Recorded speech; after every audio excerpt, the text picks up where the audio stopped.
A black single father in a worn denim jacket sat in a law office that smelled of mahogany and old money. His deep brown hands were rough and cracked from years under the hood of other people's cars. Before him lay a marriage contract with impossible terms. Marry a young woman who couldn't move, couldn't speak, couldn't acknowledge the world.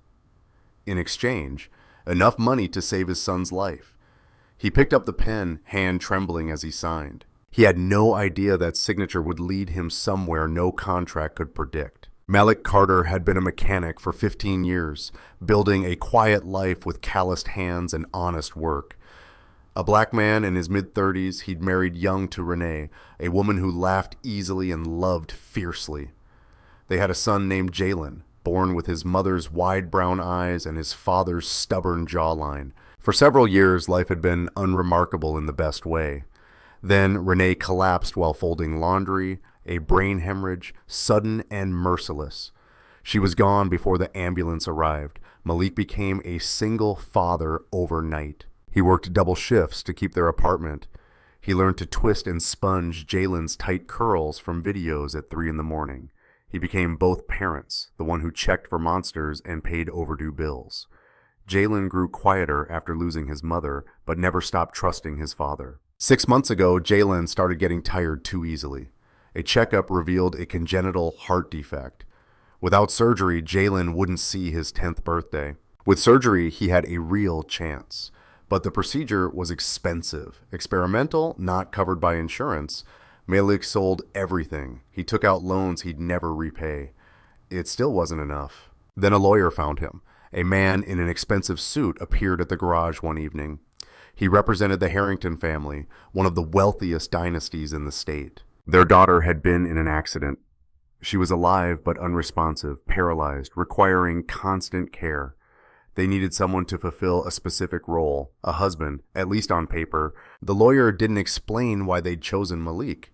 Maybe a black single dad with nothing left to sell looked like someone who wouldn't say no. He simply named a figure that would cover Jalen's surgery and years of medical care. Malik asked for one night to think. He spent it watching his son sleep, listening to the faint irregularity in his breathing. By morning, he knew there was only one choice. A week later, he brought Jalen to the Harrington estate. The mansion sat behind iron gates, a monument to wealth that felt more like a museum than a home. Jalen pressed his face against the car window, eyes wide. Malik gripped the steering wheel and wondered what world he was bringing his son into, and how a black man like him would ever belong in it. But when he looked at Jalen's face, still pale but filled with wonder, he knew he'd signed that contract 1,000 times over. The estate was vast and cold, all marble floors and echoing hallways. Malik and Jalen were shown to a guest wing, 2 rooms with expensive, uncomfortable furniture. No family photos, no signs of life, just oil paintings and vases worth more than Malik's car. A nurse named Miss Brennan met them the next morning. She was efficient and unsmiling, carrying a clipboard like a weapon. She explained the daily routine in clipped sentences, medication schedule, physical therapy, meals at specific times. Claire Harrington was to be kept on strict regimen, no deviations. Malik was expected to assist with care, be present during therapy, accompany her through the house. He was not expected to engage with her or treat her as anything other than a responsibility. Miss Brennan made it clear that Claire's condition was permanent. She hadn't spoken in 14 months.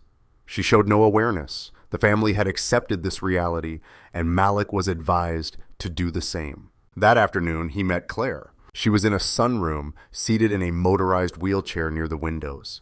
Sunlight fell across her face, but her expression didn't change. Her eyes were pale green and distant, staring at something beyond the glass. She was in her mid-20s, dark hair in a simple braid, delicate features that might have been striking if there had been any life behind them. Malik stood in the doorway, unsure what to do. As a black man standing alone in a rich white family's house, he was hyper-aware of every move he made. He stepped inside and introduced himself quietly, feeling foolish. Claire didn't move. Machines monitoring her vitals beeped softly. He was about to leave when Jalen slipped past him, ignoring the nurse's warning. The boy walked right up to Claire's wheelchair, tilting his head with open curiosity. He wasn't afraid. He just saw a person. Jallens started talking. He told her about the drive, about the fountain, about a bird with bright red feathers. He asked if she liked birds. And then Claire's eyes moved, just a fraction, just enough to shift her gaze from the window to the boy beside her. It lasted only a second before her eyes returned to that faraway place. But Malik saw it. Claire Harrington wasn't gone. She was still in there, waiting. Days folded into surreal routine. Every morning, Malik woke at 6, helped Jalen get ready, then reported to Claire's room. Miss Brennan supervised everything. Malik learned to adjust the wheelchair, operate the lift, position her hands. He learned medication schedules and therapy protocols. He learned that Claire's eyes sometimes tracked movement, that her breathing changed when certain people entered, that her fingers occasionally twitched. The nurses insisted these were involuntary reflexes. Malik wasn't sure. The house felt watchful and judgmental. Cameras in hallways, staff appearing like ghosts. Malik understood his role wasn't just to care for Claire, it was to perform the appearance of marriage, to maintain the fiction that the Harrington family was doing everything possible. He didn't know why that fiction mattered. The only person who didn't notice the oppressive atmosphere was Jalen. The boy adapted with surprising ease, exploring gardens, befriending the groundskeeper's dog, and every afternoon Jalen found his way back to the sunroom. He'd pull up a chair beside Claire and talk about everything and nothing. He showed her drawings. He read to her. He asked questions he didn't expect her to answer. One day, Jalen brought a small potted plant he'd found dying in a corner of the greenhouse. He set it beside Claire's wheelchair and announced they were going to save it together. He asked her what it needed. Water? More sun? Claire said nothing, but Malik watched as her eyes moved again. This time they lingered on the plant, on Jalen's face, on the sunlight. Her gaze sharpened just for a heartbeat. That night, Malik couldn't sleep. He thought about that look, about the way Claire's attention had focused. He thought about his son, who saw the world with a clarity adults had abandoned. Jalen didn't see a paralyzed woman. He saw someone who needed help. Maybe the boy understood something the rest of them had missed. It started small, a change in Claire's gaze when Jalen entered, a slight tension in her shoulders when footsteps approached. Malik began noticing because he spent so much time in her presence. He noticed Claire's eyes followed Jalen more consistently than anyone else. He noticed her breathing grew steadier when the boy read aloud. That invisible tightness in her expression eased when Jalen talked about gardens or stars. Jalen's presence created a small pocket of safety. One afternoon, Jalen declared the plant wasn't getting better because it was lonely. He decided they needed to move it to the greenhouse. Miss Brennan objected. The greenhouse was old, poorly maintained, potentially unsafe. But Jalen was insistent, and Malik found himself agreeing. They brought Claire to the greenhouse in her wheelchair. The structure was beautiful in a haunted way, all iron framework and clouded glass, filled with the ghost of what had once been a thriving garden. Most plants were dead or dying. Jalen set his pot down on a workbench and looked around with determined optimism. He asked Claire which plants could be saved. And then something extraordinary happened. Claire's right index finger moved. It was subtle, barely a centimeter, but it moved with clear intention. She was pointing. Malik's breath caught. He followed the direction of her finger to a corner where vines had overtaken what looked like orchids. Jalen ran to the spot, chattering about clearing weeds. Malik knelt beside Claire's wheelchair. He met her eyes, and this time she held his gaze. She was present. She was aware. She was trying to communicate. Over following weeks, they developed a language. Claire couldn't speak, couldn't type, couldn't control most of her body, but she could move her eyes with increasing precision.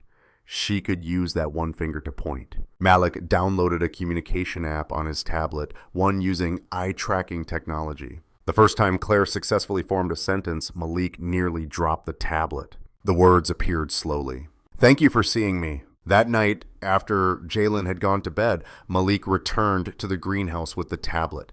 He asked what had happened to her. Claire's eyes moved across the screen, selecting words with painstaking care. She told him in fragments about the accident, about the car going off the road, about waking in a hospital, unable to move or speak. But she didn't tell him everything.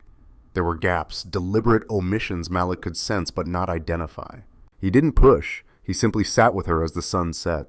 Before he left, Claire spelled out one more message. "Your son has a beautiful heart." Malik blinked against the sudden sting in his eyes. He told her Jallens' heart was the reason they were here, that it was broken and needed fixing. Claire's finger moved again. "Then we are the same," she wrote, "both trying to save what we love most." The greenhouse became their sanctuary. Malik spent hours there, learning to care for plants, following Claire's guidance as she spelled out instructions. She knew an astonishing amount about botany. She'd studied biology in college. She told him she'd planned to work in conservation. As they worked together, Claire began sharing pieces of her past. She'd grown up in this house, surrounded by wealth and expectation. She'd had a brother, 2 years younger, who everyone agreed would make a better heir. Her brother's name was Marcus, and he'd been brilliant, charming, and utterly ruthless. The Harrington Corporation dealt in real estate development, buying land and transforming it regardless of environmental cost.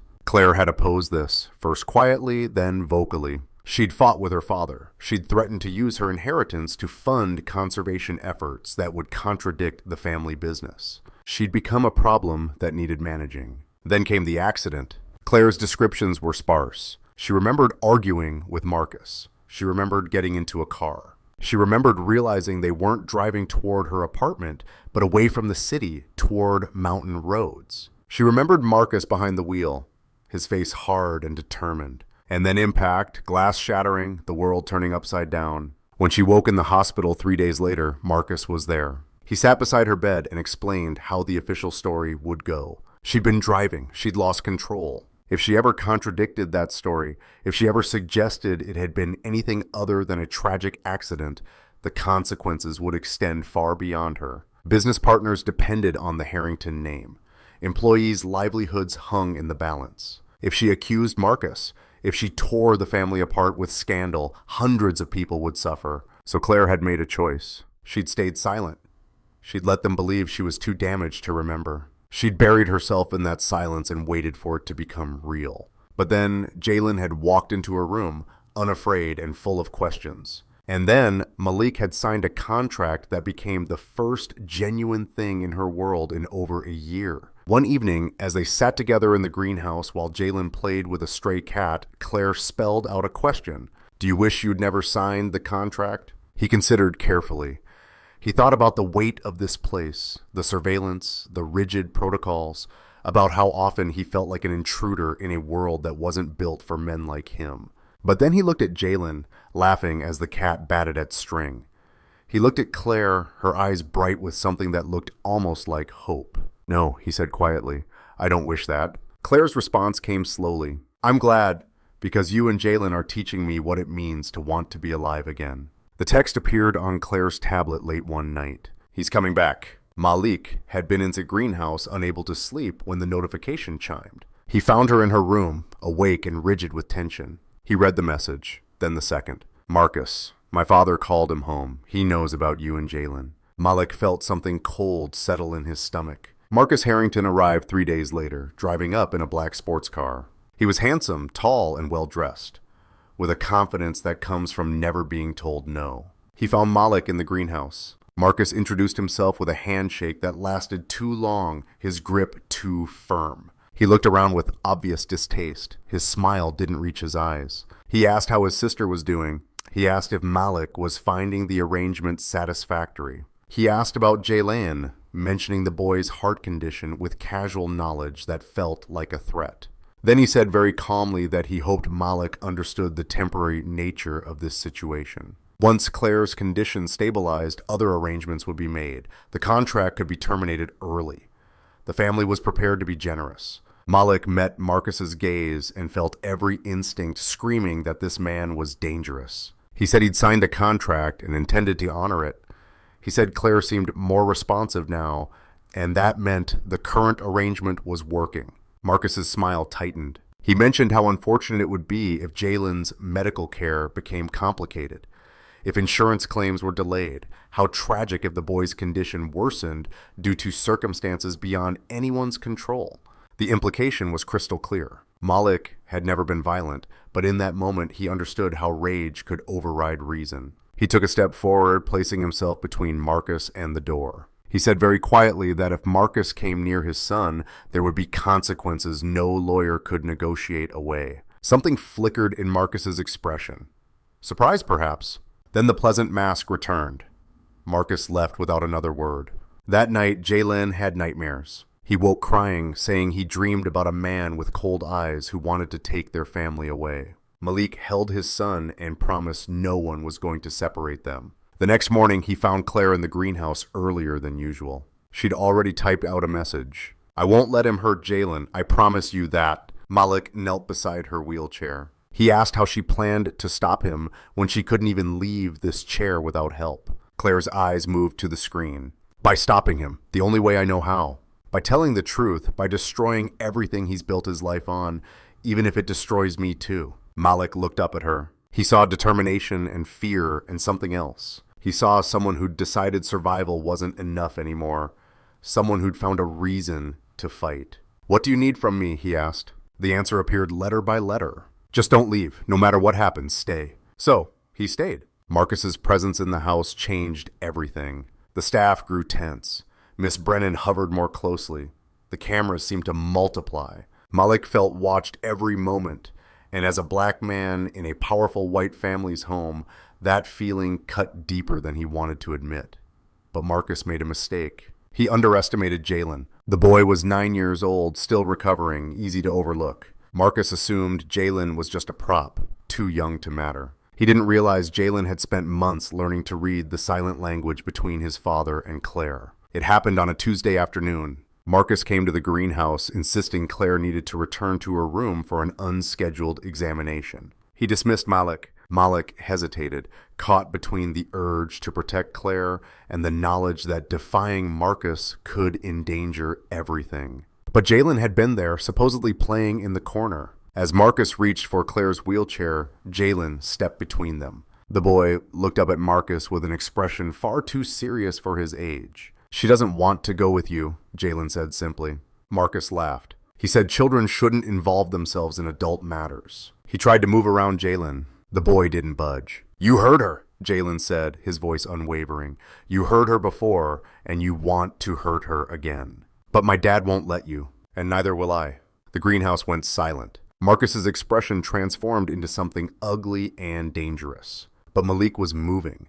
He crossed the space in 3 long strides and placed himself next to his son, one hand on Jallens' shoulder. He told Marcus to leave. Marcus stared at Malik and Jallens with naked fury. Then he turned that stare on Claire and his voice went soft and cold. "You told them. You actually told them." Claire couldn't respond, couldn't defend herself. But Malik saw her eyes, saw the defiance there, and he understood this moment had been inevitable. Marcus left. But as he walked away, he turned back once. "She can't testify. She can't even speak. Whatever story you think you're going to tell, no one will believe you." That evening, Malik found Claire crying in the greenhouse. It was the first time he'd seen actual tears on her face, silent and devastating. He pulled up a chair and sat with her. He asked the question that had been forming in his mind. "Do you want to keep surviving like this? Or do you want to try to actually live again?" The answer came quickly. "I want to live, but I'm afraid." Malik reached out, carefully taking her hand.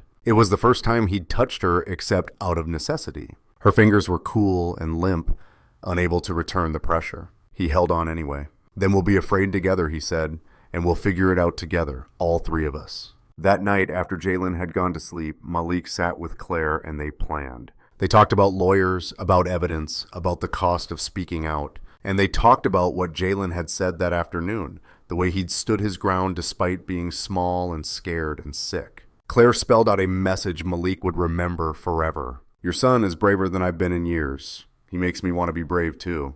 The change happened so suddenly that at first Malik thought he'd imagined it.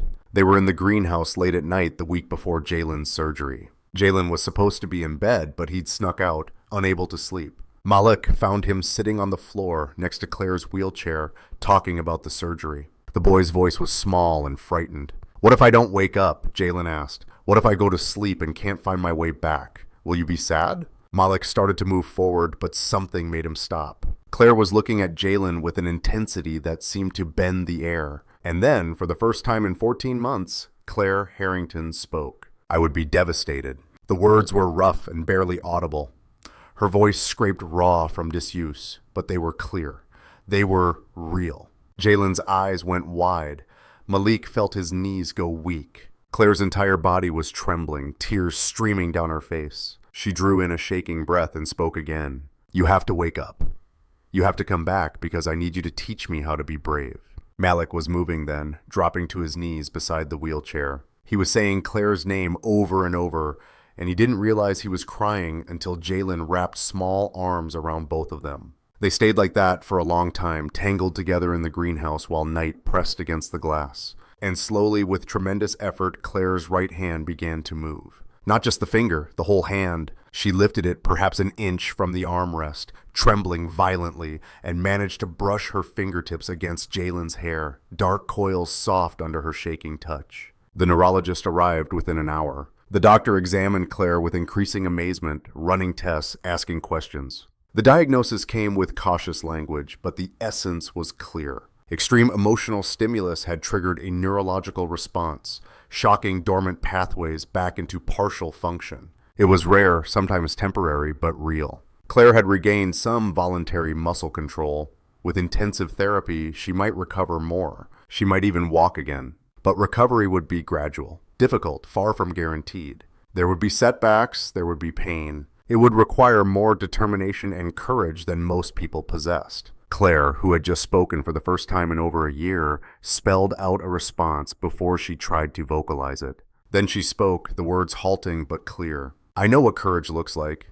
I've been watching it every single day. Jalen's surgery was scheduled for the following Tuesday at 7 in the morning. The procedure would take between 8 and 12 hours. The surgeon outlined risks and probabilities, making it clear that while the operation offered Jalen his best chance, nothing was guaranteed. Malik signed the consent forms with hands that wouldn't stop shaking. The night before, he couldn't eat or sleep. He sat in Jalen's room, watching his son breathe, memorizing the rhythm. He thought about all the ways he'd failed as a father, the birthdays he couldn't afford to celebrate properly, the toys he'd said no to, the nights he'd come home too tired to do more than heat leftovers. He thought about the fact that if something went wrong tomorrow, he would never forgive himself. Around 3 in the morning, he heard movement. When he looked out, he saw Claire's wheelchair, with Claire somehow managing to operate it herself despite the tremors. She'd come to find him. Malik helped her into Jalen's room. They sat in silence for a while, just watching the boys sleep. Then Claire started talking, her voice still weak but growing stronger. She told Malik stories about the greenhouse, about plants she'd studied, about a trip to Costa Rica where she'd seen ecosystems that existed nowhere else. She told him about a tree that could live for thousands of years, about flowers that bloomed only once in a century, about the way life found a way to persist even in impossible conditions. She talked through the rest of the night, filling the terrible silence with something other than fear, giving him something to hold on to besides his own spiraling thoughts. When dawn came, Clara reached out and took his hand. The gesture was clumsy, her motor control still unpredictable, but she held on. He's going to make it, she said. He's going to be fine. I know it. Malik looked at her, this woman who'd been trapped in her own body for more than a year and was only now fighting her way back out. And he decided to believe her. They brought Jalen to the hospital together. Claire insisted on coming despite the challenges. She sat in her wheelchair in the pre-op room, holding Jalen's other hand while the nurses prepared him. When they came to take Jalen back, the boy looked at both of them with eyes too old for his face. If I don't come back, he started, but Malik cut him off. You're coming back, Malik said fiercely. You're coming back because you promised to help Claire with the orchids. She can't do it without you. Jalen looked at Claire. She smiled at him, and it was the first time Malik had seen her smile. It transformed her entire face. I'll be right here, she told Jalen. The whole time, I'm not going anywhere. They took Jalen away. Malik watched the doors close and felt something inside him break open. The waiting room was sterile and impersonal. Malik sat in an uncomfortable chair and tried to pray despite not having prayed in years. Claire stayed beside him, occasionally reaching out to touch his arm. Hours passed. 6, then 7, then 8. The surgeon had said they'd receive updates, but none came. Malik's mind conjured every possible disaster. Stop, Claire said quietly. She was looking at him with those pale green eyes. I can hear you thinking, stop. Around hour 9, a nurse finally came out. She said the surgery was progressing well, better than expected. The repair was holding. Jalen was stable. They should have more information within 2 hours. Malik broke down. He put his head in his hands and sobbed like he hadn't allowed himself to sob since Renee died.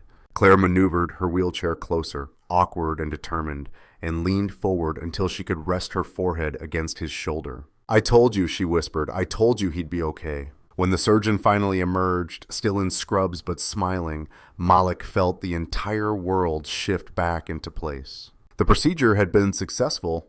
Jalen's heart was beating strong and steady. He was in recovery, still unconscious but stable. Malik thanked the surgeon, tried to form coherent sentences, and mostly failed. When the man walked away, Malik turned to Claire and did something he hadn't planned. He pulled her into his arms, careful of all the equipment, mindful of her limited mobility, and held her while she cried. When they finally pulled apart, Claire looked up at him with red-rimmed eyes and said, "Now it's my turn." They let them into the recovery room 40 minutes later. Jalen was tiny in the hospital bed, surrounded by monitors, but his color looked better than it had in months. Malik sat beside him, holding his son's hand, whispering that he'd done so well, that it was over now. Claire stayed in her wheelchair at the foot of the bed.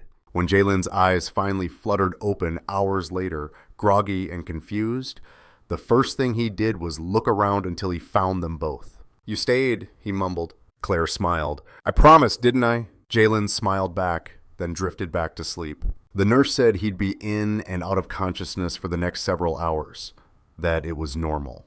She suggested Malik get some rest. He refused. He wasn't leaving. Claire reached out and touched his arm. "I'm not leaving either," she said, dot model. So they stayed through that day and into the night, through the next morning when Jalen woke more fully, through the parade of doctors and nurses. They stayed while Jalen proved to everyone that his heart was finally, truly fixed. 3 days after the surgery, when Jalen was awake and alert, Claire asked if she could talk to Malik alone. They went to a small consultation room. Claire had been working with physical therapists every day, and her improvement was remarkable. She could move both arms now. She could turn her head. She could curl her fingers. She still couldn't walk, probably wouldn't for months if ever, but she was fighting for every inch. In the consultation room, she looked at Malik with an intensity that made him nervous. "I need to testify," she said. "I need to tell the truth about what Marcus did, and I need to do it now before he has time to prepare." Malik had known this was coming, but hearing Claire say it out loud made it real.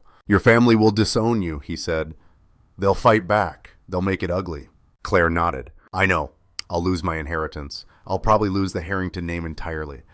But I'll get to keep my voice." She paused, then added quietly, "And maybe, if I'm very lucky, I'll get to keep you and Jalen." Malik felt something catch in his chest. They hadn't talked about what happened after. They'd been so focused on surviving from one day to the next. "Claire," he started, but she shook her head. "You don't have to say anything. I know this started as a transaction, but I need you to know that you saved my life, both of you. You saw me when no one else could. And if I'm going to do this, if I'm going to burn down everything I've ever known, I need to believe that when the smoke clears, you'll still be there." Malik reached out and took her hand. "I'm not going anywhere," he said. "Neither is Jalen. We're in this, all of it, whatever comes next." Claire closed her eyes, relief washing over her features. When she opened them again, she looked like someone preparing for battle. "Then let's finish this," she said. Claire's lawyer was a woman named Rebecca Chen, someone who'd been quietly gathering evidence for months. She was young, fierce, and completely unintimidated by the Harrington family's reputation. The testimony took place in a deposition room. The Harringtons wanted to keep everything quiet. Rebecca refused. She insisted on official statements, recorded testimony, documentation that couldn't be buried. Claire sat in her wheelchair at the head of a long table, flanked by Rebecca and a court reporter. Across from them sat Marcus, his lawyer, and their father. Malik waited outside, pacing the hallway. The deposition lasted 6 hours. Claire's voice described the night of the accident in excruciating detail. She explained the argument that preceded it, the threats Marcus had made, the moment she realized they weren't going to her apartment. She described the impact, the way the car had rolled, And she described waking up to find Marcus already constructing the narrative that would imprison her in silence. The court reporter typed steadily. Marcus's lawyer objected to nearly everything. Their father sat in stony silence. Marcus alternated between denying everything and claiming Claire's injuries had affected her memory. That's when Rebecca played her trump card. She produced a witness who'd been with the family for 30 years. A groundskeeper who'd seen Marcus return that night with blood on his clothes and terror in his eyes. The man had kept silent out of fear,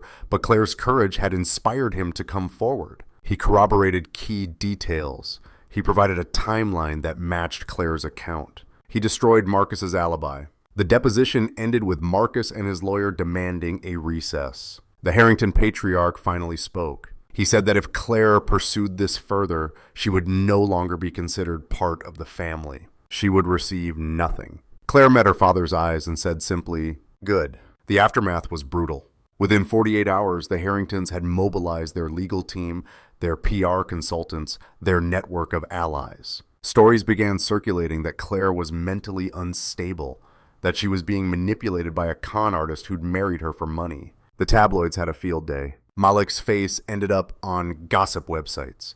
His entire history scrutinized and twisted. Old mugshot databases were searched even though he'd never been arrested. His deep brown skin and mechanics overalls were used as shorthand for every lazy stereotype the internet could drag up. Jallens' medical records were somehow leaked. It was character assassination on a grand scale. Claire handled it better than Malik did. She'd expected this. She gave one carefully crafted statement to the press, then refused all further interviews. Rebecca Chen built her case brick by brick. She found other witnesses. She obtained medical records showing inconsistencies in the official accident report. She demonstrated that Claire's injuries were more consistent with being in the passenger seat than the driver's seat. And she established that Marcus had recently increased his life insurance policy on Claire. The case never made it to trial. 3 months after Claire's deposition, the prosecutor's office announced they had sufficient evidence to charge Marcus Harrington with attempted vehicular manslaughter, conspiracy to commit insurance fraud, and obstruction of justice. Marcus accepted a plea deal. He would serve 4 years in a minimum security facility, a sentence that felt insultingly brief, but was the best the system would offer. The Harrington Corporation settled with Claire privately, offering a substantial sum in exchange for her silence about the company's knowledge of events. Rebecca advised her to take it. The money was about Claire having resources to build a new life. Claire signed, and just like that, she was free. She stood in Rebecca's office, still unsteady on her feet, but standing nonetheless, and signed her name to documents that severed every legal tie to her past. Malik was there when she did it. So was Jalen, fully recovered now. When Claire finished signing, she looked at them and smiled. "What now?" Jalen asked. Claire's smile widened. "Now we go home." Home turned out to be a small house on the outskirts of the city. It had 3 bedrooms, a yard that was more weeds than grass, and a detached garage that Malik started converting into a workspace. The house needed work, but that was fine. Work meant purpose. On the living room wall, the first thing they hung was a framed photo of the 3 of them in the greenhouse. Malik's warm brown skin smudged with dirt, Jalen's tight curls half hidden under a too big hat, Claire laughing in her wheelchair. A black family and the woman who'd chosen them caught in a moment of real joy. Claire used a portion of her settlement to buy the house outright, insisting it be in all 3 of their names. She used more money to fund a nonprofit organization dedicated to supporting survivors of abuse. The rest she put in trust for Jalen's future education and medical care. She wanted nothing that reminded her of the Harrington fortune. The first few months were an adjustment. Claire continued intensive physical therapy. She graduated from wheelchair to walker to cane. Some days were better than others, but she never stopped fighting. Malik found work at a local garage. Honest labor with fair pay. He spent evenings helping Claire in the garden she was coaxing to life in their backyard. They planted vegetables and flowers, created something that grew under their hands. Jalen thrived. His heart finally fixed, he was able to run and play like other children. He made friends at his new school, and every evening he helped in the garden, just like he'd promised. One evening in spring, about 6 months after they'd moved in, Claire asked Malik if he'd help her with a project. She wanted to create a therapeutic garden, a space where people recovering from trauma could come to work with plants and soil. She had the funding, she had the knowledge. What she needed was someone who could build it with her. Malik looked at her, this woman who had learned to stand again through sheer determination, who'd faced down her own family and won. He asked if she was sure, if she really wanted to tie herself to them permanently, not through a contract this time, but through choice. Claire reached out and took his hand.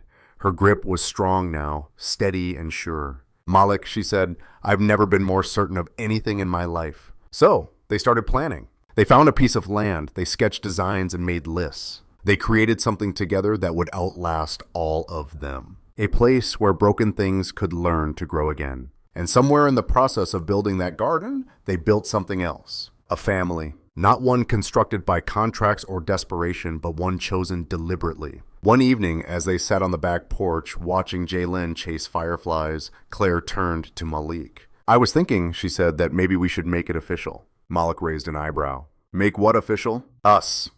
This. I know we're technically still married from the contract, but I'd like to do it again for real this time. No lawyers or obligations, just us choosing each other. Malik felt something warm settle in his chest. Are you proposing to me? He asked, smiling. Claire laughed. I suppose I am. So what do you say?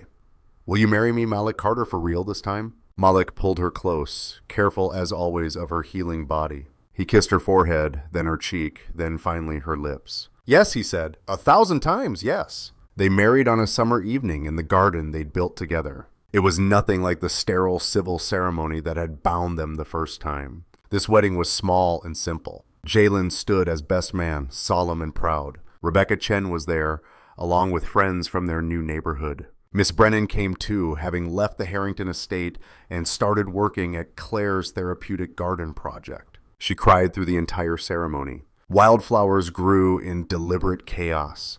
Vegetables climbed trellises. The air smelled like earth and growth and possibility. Claire wore a simple white dress and walked down the aisle without assistance. No cane or walker, just her own 2 feet. It had taken her nearly a year to get to this point, a year of pain and effort and refusing to quit. Malik watched her approach and felt his throat tighten. He thought about the woman he'd first met, trapped and silent in a sunroom. He thought about the moment her eyes had first moved, following Jallens. He thought about every small victory since then. He thought about how love sometimes arrived in the most unlikely circumstances. Claire reached him and took his hands. The officiant asked them to share their vows. Malik promised to see her always, to listen when she spoke and to understand when words weren't enough. He promised to build with her, to celebrate every victory, no matter how small. He promised that she would never be invisible again, never be silenced or forgotten. And he promised to love her, not despite everything they'd been through, but because of it. Claire's vows were simpler. She promised to keep fighting, to keep growing, to never take for granted the gift of having people who believed in her. She promised to be a partner to Malik and a mother figure to Jallens. And she promised to love him with everything she had, which might not be perfect, but would always be real. They exchanged rings, not the ones from the contract, but new ones they'd chosen together. Simple gold bands, solid and enduring. When the officiant pronounced them married, Jallens cheered so loudly that everyone laughed. Malik kissed his wife, really his wife now, and felt something fundamental shift into place. This was what wholeness felt like, not the absence of scars, but the presence of healing. As evening turned to night, Jallens convinced everyone to help release fireflies they'd captured in jars. He'd read somewhere that releasing fireflies was supposed to bring good luck. Claire and Malik stood together, each holding a jar, and on the count of 3, they opened the lids. Light spilled out into the darkness, dozens of tiny glowing creatures rising into the warm summer air. Jallens stood between them, his face tilted up to watch the fireflies spiral higher. I wish we could stay like this forever, he said. Claire reached down and ruffled his hair, her fingers brushing his tight curls. We're a family now. That doesn't have an expiration date. No contracts, no conditions. Just us for as long as we choose each other. Jallens looked up at her. So we choose each other forever. Forever, Claire agreed. They stood there together, watching lights dance in the darkness. Behind them, the small house glowed warm and welcoming. Around them, the garden they'd built continued its quiet work of growing. And above them the fireflies rose higher, carrying their light into the night. Proof that even the smallest things, if brave enough to glow, could illuminate the darkness. Proof that broken things could be healed. Proof that love, when built on choice rather than obligation, could transform everything it touched.